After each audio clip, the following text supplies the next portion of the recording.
I don't remember exactly where we left off. I think mostly in the second half of the lecture on Wednesday. We were talking about the Holocaust, of course. In some ways, obviously, the most dramatic event in moral terms of the Second World War, but by no means the only, of course, crime that was committed, certainly on the Axis side. One has to say, though, that by the end of the war, the notion that it was a moral war of any kind was, I think, doubtful on both sides. There's always a bit of he said, she said to these things. It's true that for something like the bombing of civilians, that is, from the air, terror bombing of civilians, the British and Germans actually began it at almost the same time. I mean, it's virtual simultaneously in September 1940. There's a bit of an argument about who sent the first bombers, but it may have been the British simply because they had no other way of damaging the German war effort other than sending heavy bombers into Germany. Eventually they did a lot of testing of different types of fighter planes to escort the bombers. And first they tried, of course, daytime bombing, but it was too risky, and so then they went into nighttime bombing, which wasn't very accurate. In the end, they basically figured out they weren't accurate enough to hit targets, and so they would just bomb areas. Basically. They would bomb areas where they knew factories to be, and of course, it was true that many civilians also died. That said, the Germans, of course, we've already talked about a lot of German crimes, but they didn't just use their warplanes to bomb London, as in 1940, but by 1944 to 45, they were also using the famous V-1 and V-2 rockets. Now, the V-1 was just basically a sort of like a primitive, it was almost like an airplane, but that didn't need a pilot. It would just be launched, and it wasn't terrifically accurate, but it was very cheap. It was a very cheap way of bombing. It was sort of like a prototype of the cruise missile. The V-2 was more exactly like the cruise missile. In fact, it really was literally the prototype for the intercontinental ballistic missile later developed by the Americans and then the Russians in the Cold War.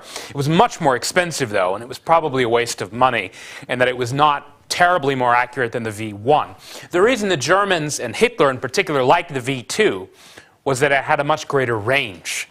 He wanted to hit New York in addition to London. And so they threw lots and lots of money into the V-2 rockets. And basically it was pure random terror bombing. They would just send them off having no idea what part of London they would hit. It was a pure lottery. If your house got hit, somebody else's house got hit, they had no idea where they were going. They just knew they were going somewhere in the general vicinity of Greater London. So you had like random terror bombing from the Germans, in addition to, of course, terrible atrocities against the civilians and so on. A lot of this, of course, was actually harmful to the German war effort, not just in the misappropriation of resources, but when it came to the Eastern Front, beginning with the fact that Hitler, as you remember, saw it as a war of annihilation. Many of the people in Eastern Europe, particularly those under Stalin's rule, initially welcomed the Germans as liberators until they realized the Germans were there to murder and enslave them. The German war effort would have been much, of course, better helped had the Germans actually behaved more generously, but that was ruled out by their ideology. Okay, so enough, at least for now, about the Germans, although we'll get back to them. In the Pacific theater, I talked a little bit about some of what made people so angry about Japanese behavior during the war. It wasn't as egregious and unprecedented in terms of crimes against humanity of the kind that the Nazis were perpetrating. It was more a matter of particularly the inhumane treatment of prisoners. At least in the Western prisoner of war camps, the Germans, as I said, they did treat captured British and American soldiers more or less by the laws of war. They gave them enough to eat and so on. The death and attrition rates were pretty small, actually, 4 to 5%. They were much higher with the Russian camps, but nowhere near as high as in the Japanese camps, where many of the camps, in terms of like the PO war camps, had attrition and death rates as high as 20 to 30%. There were famous episodes of forced marches, like the Bataan Death March. That one, in some ways, was akin to what happened with the Armenians in the First World War, which is to say, it's a blurry line between intention and unintentional killing, that a lot of it was simply because of the lack of provisions and people dying of thirst. Some of it presumably is, being prodded with guns and bayonets and so on. But the casualty figures were pretty high. They were pretty extreme. The Japanese captured a lot of prisoners in their early offensive campaigns of 1941-42, when they took the Philippines, when they took Singapore and Malaya, and they rolled up Indochina and they pushed on into Burma. They took lots of prisoners. They also took particularly women and brought many of them back to the mainland, back to Japan, essentially as kind of sex servants. I mean, there were lawsuits about this in the decades to come. So the Japanese imprint was, shall we say, not a pleasant one. That said, again, it was more a matter of quantity than of quality. That is, most of these crimes, you might say, they're like old-fashioned war crimes. Rape, pillage, looting, poor treatment of prisoners. They weren't building these like colossal industrial death factories like the Germans were. That said, though, the treatment of these prisoners of war, the fact that the Americans felt that their own men were being maltreated by the Japanese, because in the early days of the war, remember, the Japanese were winning, so they were the one taking the prisoners. It wasn't just Pearl Harbor, it was also the mistreatment of captured men which got the Americans goat, that is, which made the Americans particularly irate and, shall we say, in a mood for revenge. It was also, of course, the Japanese method of fighting.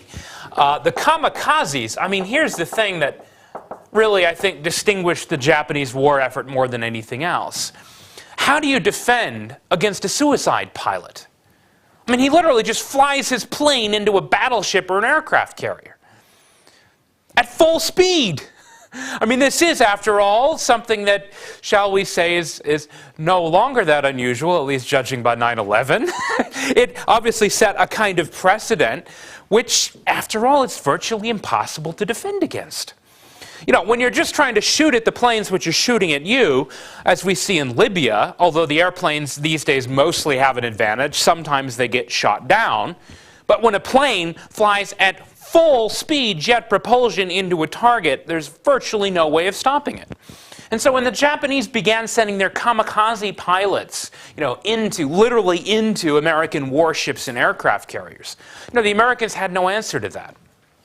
The casualty rates, it is true, were fairly lopsided in the sense that in most of the major battles at places like Okinawa, Leyte Gulf, Iwo Jima, the Americans lost far fewer men than the Japanese, basically because they had heavier firepower. The Americans were also able to wage this campaign just largely because they cranked up this massive industrial effort, to the point where they were building 100 aircraft carriers a year by 1945. They were essentially producing in a month what the Japanese had in total back in 1941. The American, the cliche you heard was arsenal of democracy. They were arming, obviously, the British war effort. They were also arming the Soviet war effort. The Americans sent, I'll just give you a few figures here. They sent 409,000 trucks, 54 million uniforms, 1.5 million buttons for the uniforms, 15 million boots for Red Army soldiers, and of course, most famously, 250,000 tons of Tucson canned pork, which I don't think the Muslim soldiers in the Red Army probably appreciated, but the rest of them did. This was the famous Spam, as it was called. The cliche was Spam and Studebakers, this being, a version of an American sort of like a pseudo Jeep. Anyway, Spam, they still make it, by the way. It's hideous. It's like this little sort of jellied meat thing that comes in a can. The thing about it, though, is because it has lots of preservatives, it keeps. That is, it doesn't spoil. And so it's very good for, mobile soldiers. It's also, fairly calorie intensive per weight. But anyway, so 250,000 tons of this stuff, which is what the Red Army ate. And then, of course, the trucks, another tens of thousands of Jeeps, the Studebakers. This is what made the Red Army so mobile. in a way, oddly enough, the Germans had not been. If you remember the German offensive, Barbarossa of 1941, despite the sound and fury of the size of the armies and so on, had been largely underpowered. Mostly they relied on horses, just as they had in the First World War. By 1944-45, the Red Army not only had tens of thousands of tanks, they had hundreds of thousands of trucks. And that is really what allowed them to make the decisive war of maneuver, which allowed them essentially just to push the Germans away and beat them at their own game. The Russians were much more mobile. In the end, they also had more firepower. All that said, however, the Germans were still killing 3 to 4 Russians for every German. So the German war machine, even in retreat, even in defeat, even massively outgunned and outnumbered, was still pretty formidable. I mean, when you look at Russian casualties in the war, I threw out this figure. This is the most commonly accepted figure today, but it's obviously of the kind of pseudo-precision that you have to take it with a grain of salt. Something like 27 million dead on the Russian side in the war. The Germans lost closer to about 10 or 12 million dead. Considering how many enemies they were fighting, not a bad performance, but compared to the size of the German population, it was obviously even more extreme. Now, the atrocities being committed on the Eastern Front, though, the thing that made it so particularly horrible was that it wasn't just Germans killing lots of Russians, Germans shooting commissars and Jews. It was also what was happening behind the front lines. What the Soviets tended to do, first of all, if the Germans were advancing, as they were in 1941, and up to Stalingrad, where the advance finally halted on the Volga River in roughly November, December 1942. What the Germans, of course, were doing is killing as many Jews, commissars, Soviet government officials as they liked, mostly at first by gunshot, later in the death camps. However, as the Germans were advancing, what the Russians would do is they would tend to take men of arms-bearing age who they were afraid might be captured by the Germans. And if they were not already in the army, many of them would be arrested, deported, or shot. There were also specific laws, they actually called them laws, where if you were at any point captured or even simply encircled by the German army, you were considered essentially an enemy of the people, in principle to be deported or shot. Because the theory had something to do with firming up morale, but it also had something to do with the idea that they didn't want people to see basically what life was like outside the Soviet Union. This is one of the reasons why after the war, border controls were so strict. I mean, they later even came up with a theory in the 60s and 70s that trying to leave the Soviet Union was a form of mental illness, and they would actually put people in the mental hospitals. Stalin was terrified that people would get a glimpse of life in the West, because then, of course, they would realize that all the propaganda telling them they lived in a paradise was, of course, utterly false and, frankly, deeply insulting. So they literally had these death battalions. Smersh is the word you usually hear. It's short for Smärtspionen, death to spies. I still remember this phrase from the very first James Bond movie that I ever watched. The Living Daylights, 1986, with Timothy Dalton. Smärtspionen. Well, yes, it's true that by 1980 this program no longer existed. It did exist, however, in the Second World War. Death to spies basically meant that you had death squads right behind the army to shoot deserters, for example, to make sure that the men were kind of pushed into the battle lines. Now, it's true, sometimes in the early days of the war, they didn't have enough weapons, and so the idea was you would keep pushing the men forward, and those without guns would wait for the others to be shot and killed, and then they would take their guns. Some of you might have seen this movie that came out, I guess, about maybe a decade ago, maybe 8 years, Enemy at the Gates. Yeah, you might have seen this. They have a little bit of this in the movie, which is not bad as movies go. Obviously, they dramatize and kind of simplify things.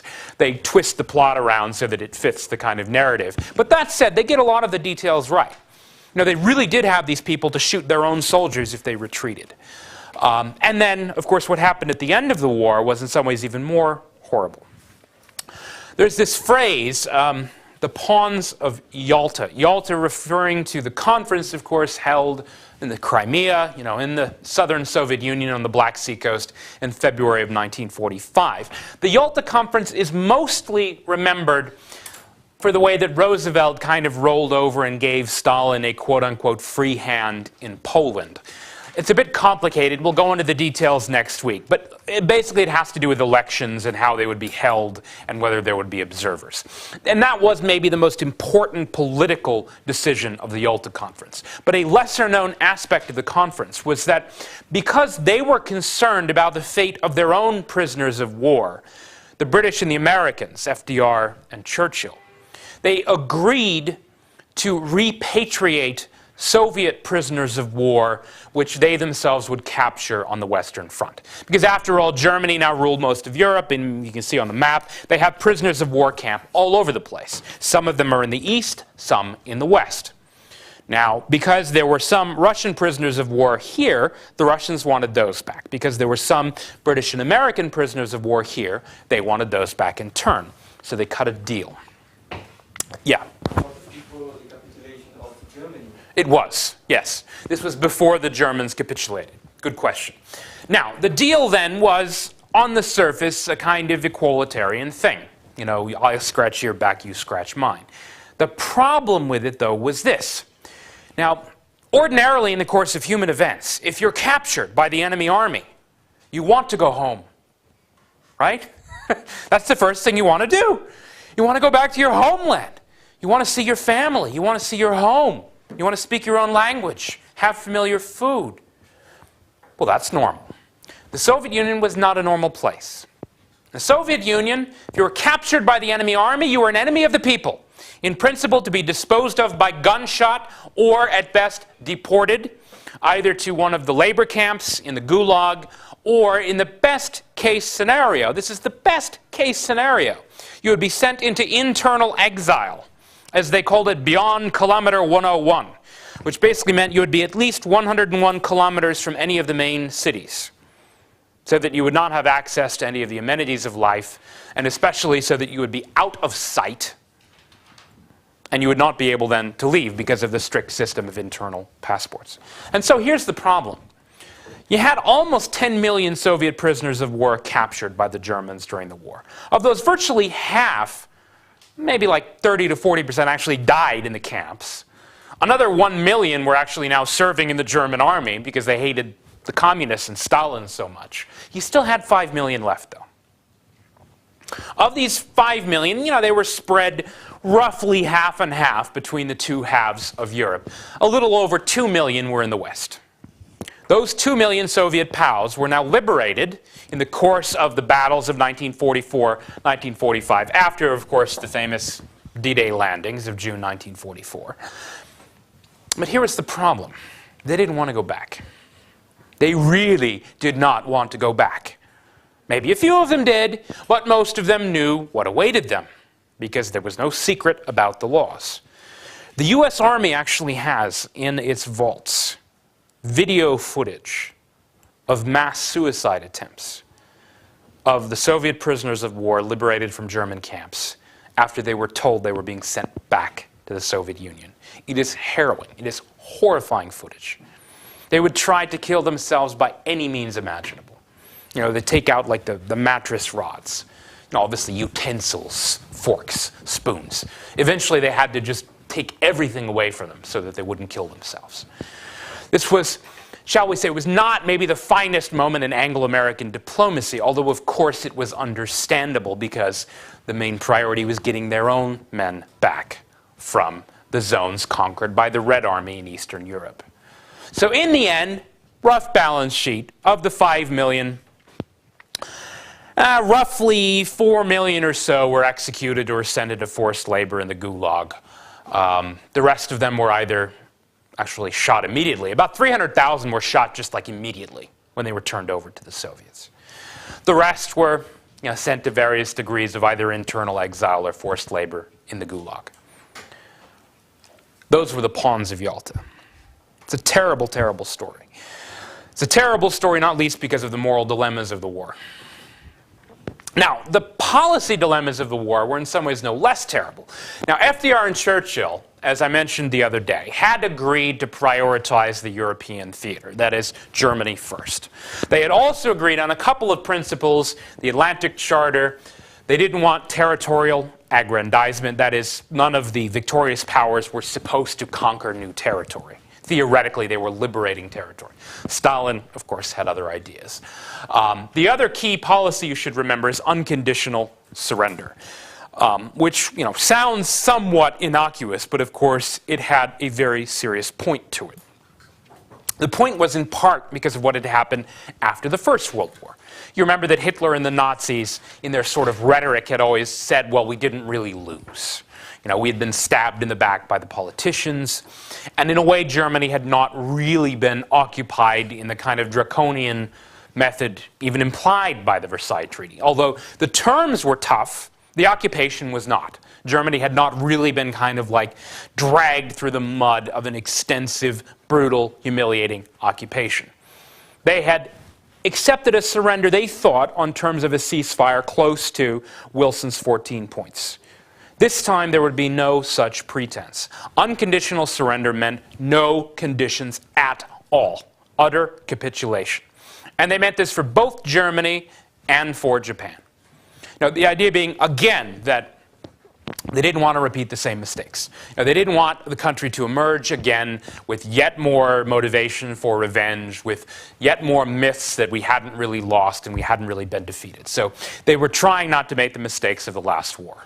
So for that reason, although Hitler at times was willing to negotiate in the last year, there's a myth that Hitler really only wanted to surrender to the West because, yes, it's true, the Germans could probably get better terms from the Western Allies. Obviously, the Soviets, as we shall see, had rather dark intentions regarding the Germans. However, Hitler's last offensive, the famous Battle of the Bulge, waged in the winter of 44-45, the bulge just basically meaning that they broke a huge salient right in the middle of the Allied lines. Ironically, rather near the Ardennes forest where the Germans had broken through in the Battle of France. Hitler actually waged his last major offensive against the Western Allies. There are different theories for why he did this. One of them is actually that the plot to kill Hitler, I think the 20th of July 1944, when the suitcase bomb went off. And it was one of these amazing stories where initially the suitcase had actually been put down like right next to Hitler, and at the last minute someone just moved it to the other side of the desk. It was a huge, big oak desk. So that although Hitler was actually injured by the bomb, it didn't kill him. And then the vengeance that he took, of course, was extreme. The key political point was this. Count von Stauffenberg, who was, of course, played ridiculously by Tom Cruise in that recent movie. God, I can't believe. Yeah, was that what it was called? Valkyries. Ugh, Tom Cruise. What were they thinking? He's a Prussian aristocrat. Tom Cruise? Because these men were Prussian aristocrats, that is, they really did come from the old Junker class of pre-Nazi Germany, pre-Nazi Prussia. Hitler had always kind of resented and mistrusted them, and now he turned his full fury on that class of people. And in some ways, he sort of veered almost in like the socialist direction, thinking like, well, I made this mistake. I hadn't fully nationalized the economy. I hadn't taken as extreme measures. He even started thinking like Stalin, was someone he should have emulated more. Stalin was more ruthless than he was. To the end of his life, Hitler thought he didn't kill enough people. He thought he should have been even more ruthless and crazy. But so he kind of turned a little bit in that socialist direction. And then, of course, by the end, Hitler was just lashing out at anybody. He didn't want to surrender. He wanted to go down swinging. And, literally, when he popped the cyanide pill with Eva Braun in the bunker, Goebbels and his wife, they also gave cyanide pills to their 4 children, They said that they actually knew that Hitler had finally surrendered in the bunker. What a little bit of smoke wafted up through, because they're down, below the chancellery, a little bit of smoke wafted up, through the rafters. And that's because Hitler had been an anti-smoking fanatic who had not allowed anyone to smoke. And as soon as Hitler was dead, everyone lit up cigarettes to celebrate. He was also a vegetarian. Rather curious, that. He was a very strict vegetarian and an anti-smoking fanatic. But to the end, he would have no mercy, no talk of, negotiating. Yes, at times he might put out a feeler to Stalin, or even to the Western Allies. But he really had no desire for any kind of compromised peace, nor did they. Now in Japan, of course, The big question there, it was really clear by 1943-44 that Japan was going to lose the war. There was no doubt about that. You know, the Americans had overwhelming material superiority. They're taking one island after another. They'd even mastered the ability, they could build literally an air base in like several days, because they had all these humongous Caterpillar, you know, earth movers, bulldozers. The Japanese were still using shovels. It was just overwhelming superiority. You know, there was no doubt how it was going to end. But the question was, what kind of a final stand would the Japanese make? I mean, after all, if we look at the Germans in the Battle of Berlin, you know, of 1945, I guess I did write this here. The Battle of Berlin, in the end, there were about 600,000 dead just in the Battle of Berlin, which was roughly half and half on both sides, which is amazing considering that the Soviets probably had like 10-to-1 superiority in firepower. The Germans were still, you know, almost unequal terms in terms of the fighting capacity. So that gives you an idea of how the Battle of Berlin might have gone. I mean, the Battle of, let's say, Tokyo might have gone. But remember that Japan, of course, has multiple islands, all of which would have had to have been conquered, presumably if the Japanese in the end were going to surrender. So, now, by this point, the Americans, they've gotten close enough. You know, they've got Guam. They even have Okinawa by the end of 1944. Incidentally, the casualties just in taking Okinawa, a much smaller island, you know, than the mainline Kyushu, were about 12,000 U.S. and 185,000 Japanese. That was in the taking of Okinawa. So the question was, again, how do you get them to surrender? The estimates, as far as taking the main islands, the home islands of Japan, we know from after the war the Japanese had a plan. They called it Operation Decision, you know, if there were an invasion of the mainland. They would have had 10,000 suicide planes, that is 10,000 kamikazes. 2.3 million troops guarding the beaches, 4 million rearguard troops, and a civilian militia of 28 million men under arms. This is what they were planning to defend the main islands. They themselves were expecting casualties of 10 to 20 million if the Americans invaded. Of course, the Americans didn't invade. What they did instead was to rain down vengeance from the air. We all know about the atomic bombs, but even before the atomic bombs, I mean, the moral dilemma about using the atomic bomb is interesting, but in some ways they had already crossed the line long before they dropped the nukes. The firebombing of Japan from the air, I mean, they literally used incendiary bombs because most of Tokyo, you know, was built at the time actually out of wood. And so they actually got these terrible fires raging in Tokyo and really all of the main cities. The casualties from the firebombing, not just of Tokyo, but of all the major Japanese cities from March to July 1945, about 260,000 killed and 400,000 injured. That was before they dropped the A-bomb. Interestingly, though, after 4 months of terror bombing from the air, the Japanese, of course, had still not surrendered.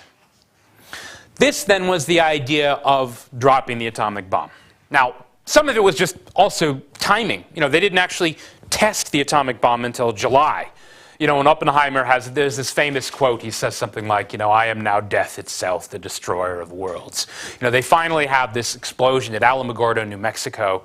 You know, they realize they have harnessed the power of the atom, the power of the sun. And the question is, you know, do we use it?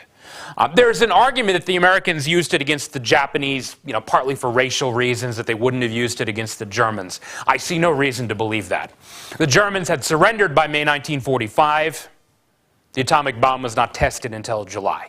So that in a sense, they didn't actually need the atomic bomb against the Germans, and they didn't have it anyway. Against the Japanese, they decided they did need it.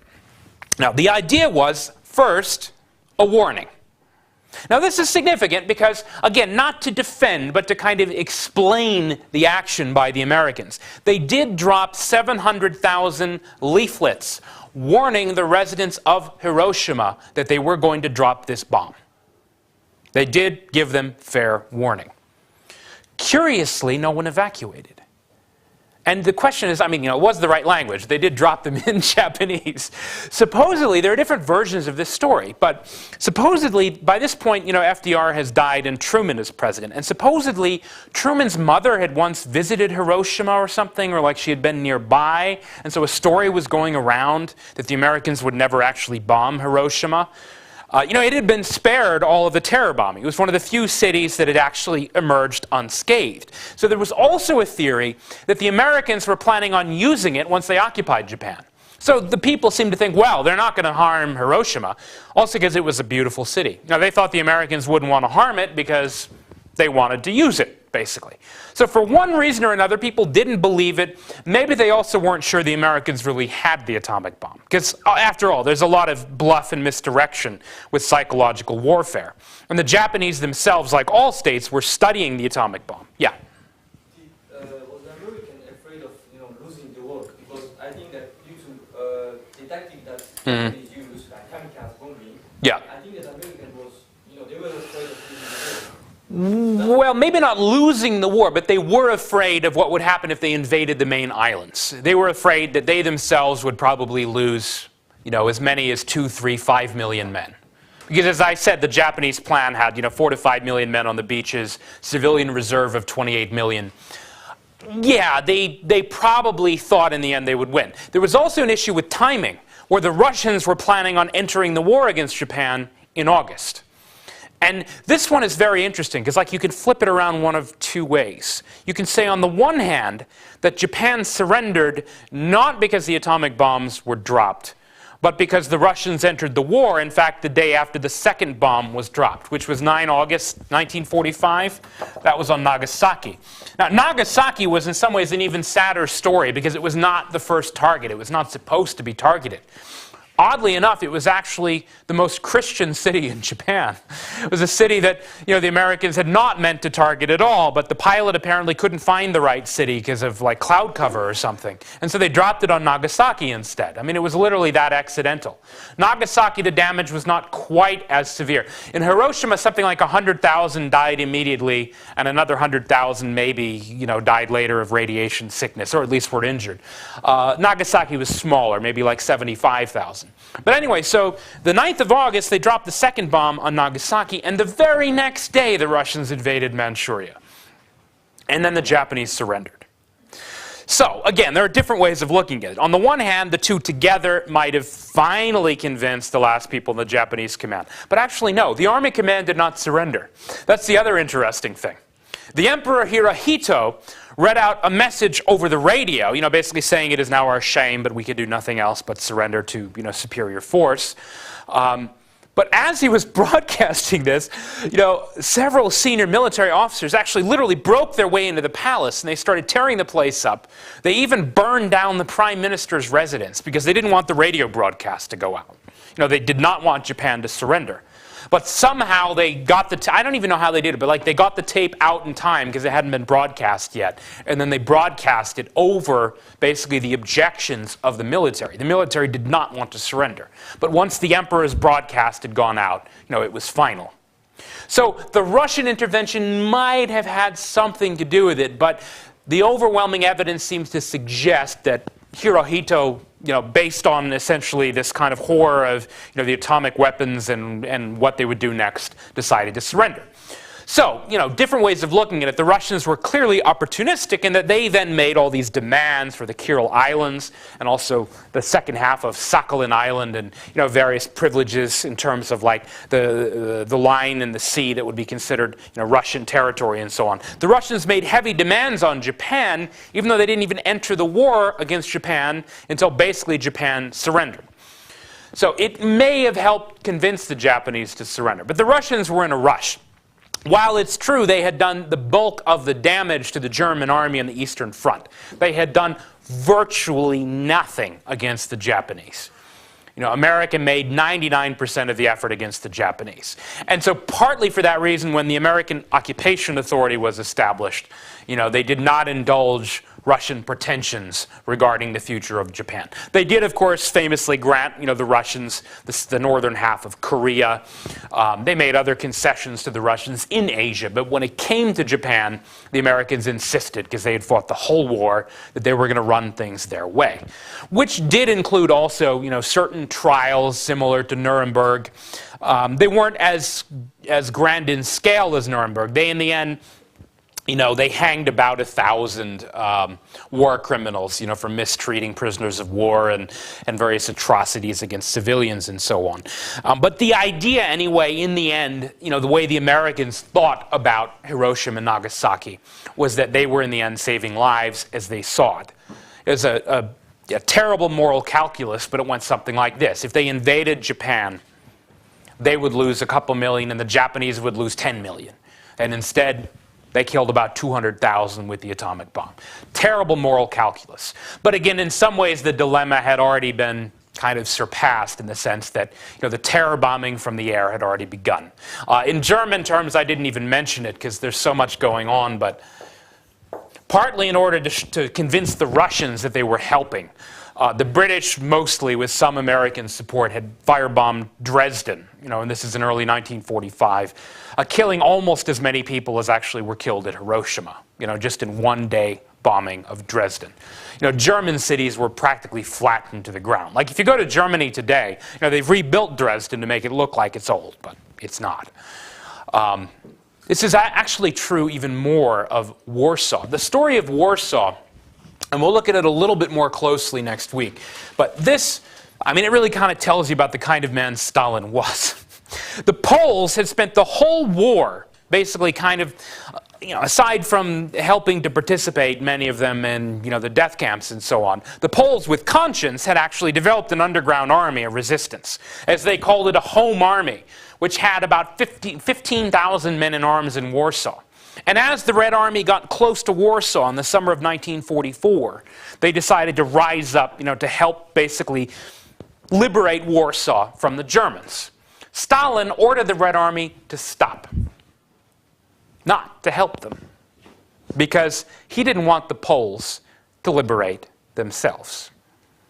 And so, of course, the entire Polish Home Army of 15,000 men were obliterated to a man by the Germans. So there was nothing left of this kind of underground, which could have formed the nucleus of a post-war government with serious legitimacy. Instead, they were simply obliterated. And then once they were gone, then the Red Army moved into Warsaw. In addition to about 100,000 civilians who were killed in the bloodbath. That was in August of 1944. It's an interesting thing, actually, about modern Warsaw as opposed to Prague. Have any of you been to Prague? It's interesting. I would have thought someone would have been to Prague. Well, Prague is incredibly charming. It's a beautiful city, in part because, as the Poles like to see it, the Czechs always surrender. So it was never destroyed in warfare, whereas Warsaw was basically razed to the ground. Along with, of course, most of Berlin, cities like Dresden, many cities in Western Germany. Germany really was simply flattened. The pictures of Germany in 1945 are, of course, harrowing. You just basically have people picking through rubble, which is virtually the whole country. It's reduced almost to the Stone Age. Just kind of scavenging and foraging. When the Red Army took Berlin with 600,000 dead, there was very little left standing. And the same was even true in the West, where a lot of the Allied bombing had been concentrated. So Germany was ruins, Tokyo was mostly ruins, Hiroshima and Nagasaki were ruins. In a curious way, there was an economic angle to all of this. It wasn't intentional. But one of the interesting arguments that some economic historians have had recently, as people are revising Keynesian theory about the Great Depression, for example. Now, the idea is, remember, that supposedly pump priming and stimulus spending brought America out of the Depression. Except that it didn't seem to happen until 1941, when you had the massive boom because America's building weapons for everyone, arsenal of democracy. There's some truth to that.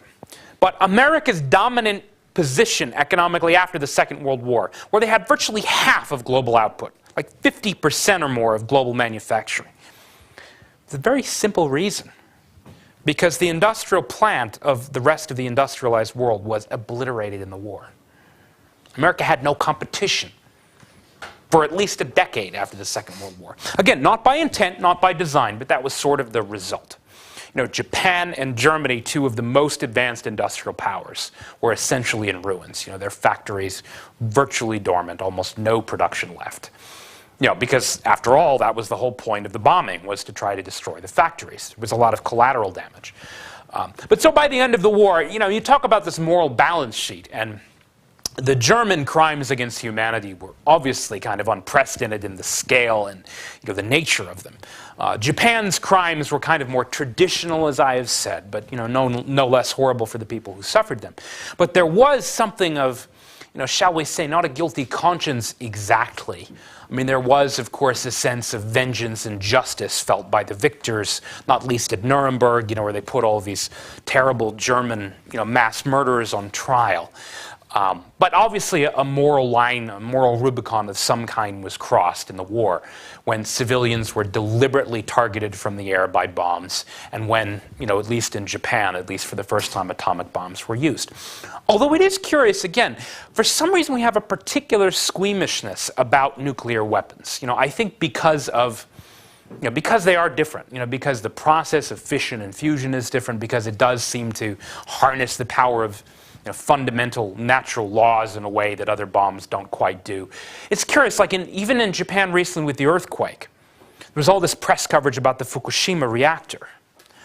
But when you really factor things into scale, you have to put it into perspective. At that nuclear plant, only several people died. Almost no one has died of radiation poisoning. The tsunami, meanwhile, killed 15,000 people, right?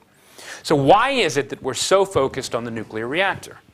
On issues of radiation, which, as it turns out, actually were much less severe than people thought. The same way in the Second World War, there's a lot of focus on the atomic bomb. I mean, obviously, in the strategic sense, after the war, it becomes incredibly significant. America has a monopoly for about 4 years before the Soviets, in part because of their spies, are able to catch up very quickly.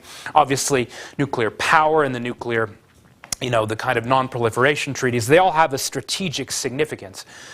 But in a kind of curious sense, one wonders why they are quite so significant. I mean, other bombs have almost the same destructive power. It's true, it's a matter of degree more destructive. But the kind of fuel bombs that they have today, or even daisy cutters, are capable of flattening entire landscapes. In much the same way that the terror bombing of the Second World War killed far more people than did the atomic bombs. But that said, in a way, what it all represented, I think, was a kind of acceleration of history, brought about mostly by Hitler, but also to a certain extent, by the Japanese, who were kind of almost following along. The atomic bomb program, for example, I mean, the Americans spent so much money on it, they put so much resources into it, so many men, and they had like 4 or 5 different experimental factories, all devoted to testing out different possible ways of, testing the atomic bomb. This is the kind of thing which might have taken 50 years in peacetime. I mean, that was the astonishing thing about the Second World War. In 1939, to a certain extent, the world was still in the 19th century. You still have armies. Yeah, you've got some planes and a few tanks, but basically you still have like horses and everything. By the end of the war, you've got aircraft carriers. You have bombers with ranges of thousands of miles. You've got the atomic bomb. You have weapons of unprecedented destructive capacity. You have, to a certain extent, war which has not exactly been made obsolete, but war which now has the capacity to wipe out entire civilizations. Maybe it was all going to happen eventually anyway.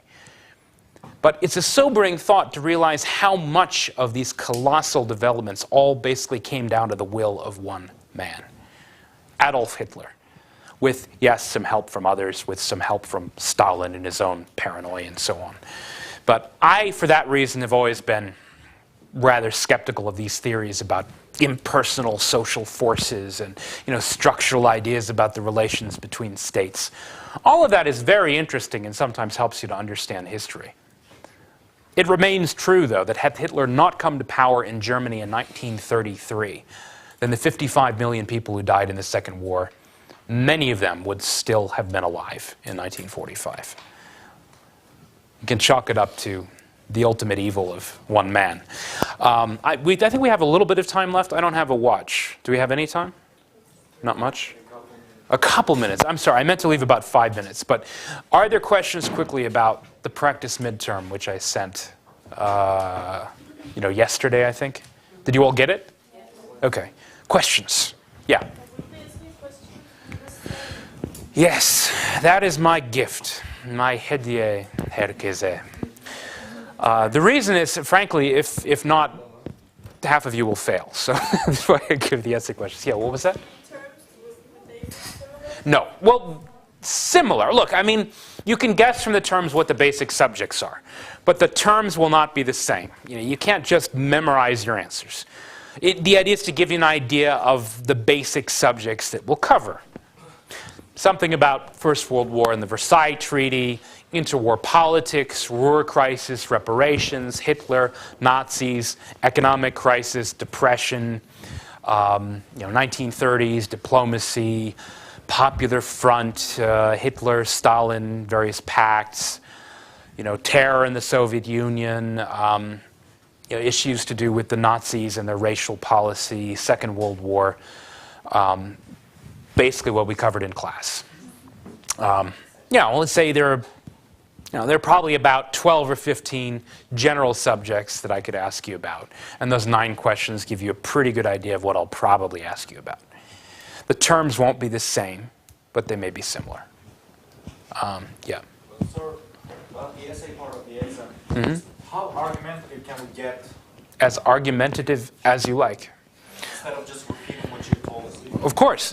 Well, look, I don't want you to repeat what I've told you. Some of you will, and that's fine. What I would like is for you to express arguments, opinions. However, one should always realize that opinions need to be buttressed by evidence.